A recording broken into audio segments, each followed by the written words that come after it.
What's going on, people? Welcome to another first time watcher of the month video. June edition today. Let's get into it. I kicked off the month with Enter the Dragon. I've been on a bit of a martial art movie craze this month. I don't really know why, maybe just because I wanted to get the sour taste of Karate Kid Legends out of my mouth. So I thought, why not watch a movie with the legend himself, Bruce Lee. And this is a great blend of cheesy 70s charm and serious action moments. Yeah, it's nothing special and the characters are nothing groundbreaking, but they all have varying personalities and their actions affect the story. And I love how the whole film is just showcasing greed and how people are tempted by it. The villain is your standard, oh, I want money and I want to rule over people. I mean, it's a very basic villain, but you hate him anyway, so it works. Of course, the best thing about this movie is the fighting. Bruce Lee is a legend of the arts, there's no doubt about that, and he showcases his hard work really well here. The quick blink and you'll miss it choreography just makes the fights feel more fluent. Plus, even though he's dominating his opponents, he does struggle towards the end, so you wonder if he'll make it. The film also looks really nice as well, loads of vibrant colours pop out, and the scenery of the island is just beautiful. It's not perfect though, the dubbing is pretty awful. I know it's an old movie, but still, it could have been better. And some of the acting is very goofy, but overall I loved Enter the Dragon. It's a classic martial arts movie with a legend in there. Definitely check this one out if you're a Bruce Lee fan. And then I watched Stitch the movie. The only reason why I watched this is because I watched Lilo and Stitch again, and I wanted to see more Stitch. I thought, oh, a whole movie surrounding around Stitch? And yeah, this movie was not good. Every time Stitch spoke or he was on screen doing things, it was very entertaining. But for the most part, this movie is incredibly boring. I say it's a movie, it's basically just an elongated television pilot. It's just so bland. It feels so slow as well. Nothing fast-paced like the original film. I really did not have a good time with Stitch the movie. It was only entertaining when Stitch was actually the main focus. And then I watched Creep, and this movie was definitely creepy. I really did like this film. It's a masterclass of tension building, using atmosphere and well done jump scares to keep you on the edge of your seat. And the cheap look just makes it even more creepy, especially with scenes in the dark so you can't see everything. You may think that the guy is at this end, but then he might be behind you, so you really don't know where he's going to come out of.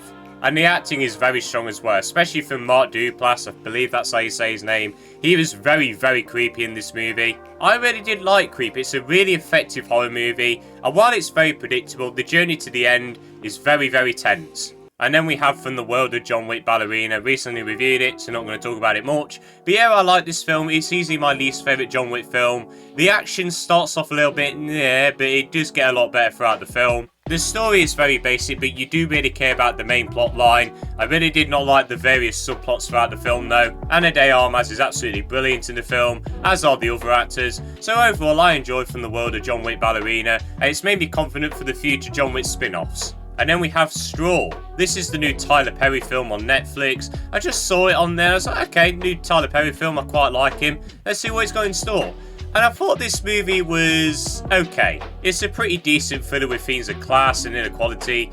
However, I do think that the movie is very exaggerated. Some plot elements, such as this cult that the woman's afraid of, are so ham-fisted and so in your face that it's just so obvious what the themes are. There's no subtlety to it. But despite my issues, the thriller aspect to this movie really did work for me. It's a movie that mainly takes place in a bank, and I do think the movie was able to keep moving even if it mainly consisted in that one location. I also thought the movie did a decent job at making the main character's day look awful. It's a day which I wouldn't wish on my worst enemy, so you can sort of see how this would kick off this major incident. And I thought the acting was really good.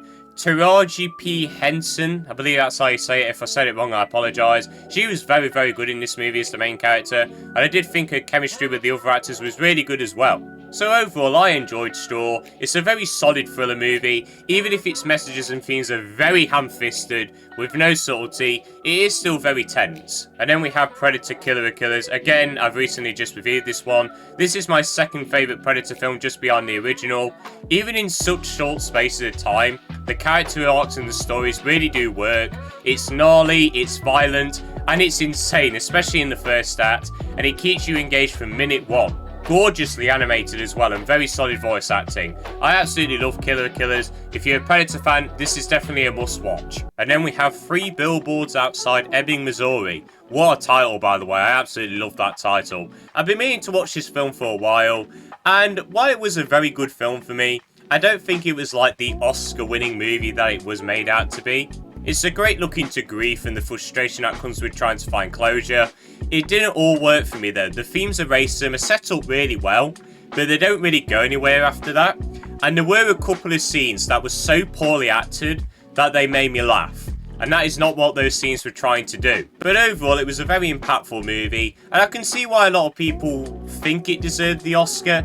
I don't think it did, but it was still a really good film nonetheless. And then we have In Bruges. I've been on a bit of a Martin McDonagh craze this year. I watched Banshees a few months ago, and I watched this in 3 Billboards, and this is easily my favourite film by him. It's smart, it's hilarious, and it's devastating at the same time. Brendan Gleeson and Colin Farrell are brilliant in this film, and Ralph Fiennes is equally as funny and menacing. And when I say this movie is hilarious, I mean hilarious. Would you ever think about killing yourself because you're a midget? Fuck, man. What kind of question is that? Just chatting, Harry. I was laughing my ass off many times, but I was also really engaged with the characters as well and what they were thinking. I absolutely loved In Bruges. If you haven't seen it, please give it a watch. It is worth your time. You will not be disappointed, trust me. And then I watched Wick is Pain. This is the new documentary showing us how they made the first John Wick and the issues that came with it. And when it was focusing on that, I was very much into it. But then it felt like it just ran out of material, and then it just went off to tell you how they made the sequels. Which, don't get me wrong, was quite interesting to see how they did that. But I didn't really come for that. I wanted to see the issues that came with the first John Wick movie and how it almost didn't get made.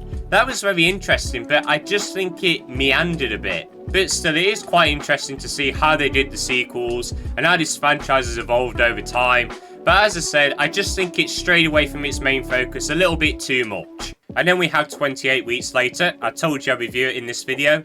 And I thought the movie was good. Not as good as 28 Days, of course, but it's still a very entertaining entry into the franchise. My main issues though are with the characters and the plot. The characters aren't awful, but I do feel that we didn't get enough development for them. I would have liked a few more scenes between the kids and their father. It would have just added a little bit more humanity to them. I also really didn't care for the Cure plot line, as it's not really focused on enough. In fact, for large parts of this movie, it's not even mentioned. So you're really not that bothered about it. But the film is saved by certain sequences, mainly when the infected are involved. Every scene with them feels hopeless and the tension builds masterfully. Visually, I think the film was pretty good. It is missing that worn down look of the original, which is an issue I had with 28 Years as well. But it still looks very good with this new style nonetheless. But I really did not like the editing at times. And I said this in my 28 Years Later review as well. I understand why they use shaky cam and quick cuts, but you need to use it properly without making my eyes bleed. But the acting was really good. Jeremy Renner is oozing personality as always, and Rose Byrne is great in anything. And I also thought the child acting was really good in the film as well, especially from the little boy. So overall, I enjoyed 28 Weeks Later. It's nowhere near as good as the original. There's a few plot points which I really didn't like, and I didn't really like the characters all that much. But still, it's very entertaining and very tense. And then we have 28 Years Later. I've literally just reviewed this one at the time of me recording this. But this is easily my least favourite of the franchise. I was so disappointed by this. I did like the main character Spike and the plotline with his mother. Any infected scene was very tense. The acting was all pretty good as well, and it looked really nice, even if I do miss that worn down look of the original. But the film has major tonal shifts, a really bad ending, some plot points that are just there for filler it seems. It didn't really go anywhere. I was very disappointed with 28 Years Later, and it's kind of made me nervous for the future films as well. And then I watched Victoria. This is a German film, although most of the dialogue is in English. And this movie is notorious because it is over 2 hours long, and it is one single shot. No hidden cuts, no nothing like that. It was filmed entirely in one take. And when you look at how this film is presented, there are a few moments where you can kind of tell there were a few flaws. Sometimes there's just random music. There was this one scene especially where they're in an elevator. It felt like we were meant to hear the dialogue, but some guy must have messed up his lines. So the director went, oh, let's just put some music on there and hide it. There's a few moments like that where you can tell it's not perfect. But overall, I thought they did a brilliant job, making sure that everything happens at the right time. There's action in this movie as well, and they did it all in this one take. It's absolutely genius. They did an amazing job making this film the best it can be with this one shot. But when it came to the story, I really wasn't that invested. It's just a standard someone gets roped into a heist movie. Now these plots can obviously work, and I have certainly seen worse attempts at it.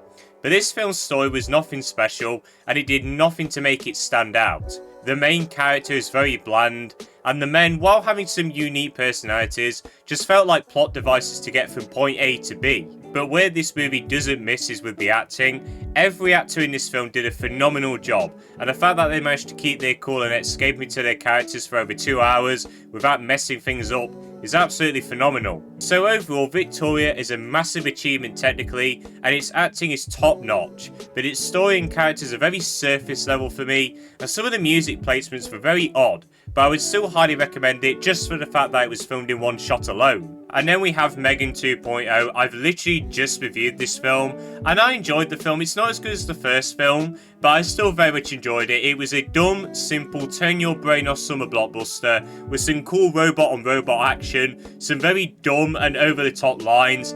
I had a great time with Megan 2.0. If you're a big fan of the first film, I think you'll have a blast with this one as well. And finally, we have Casino Royale. No, not that one. I wish I was watching that for the first time again. No, we're talking about the 1967 spoof movie. This was the only James Bond film I had never seen.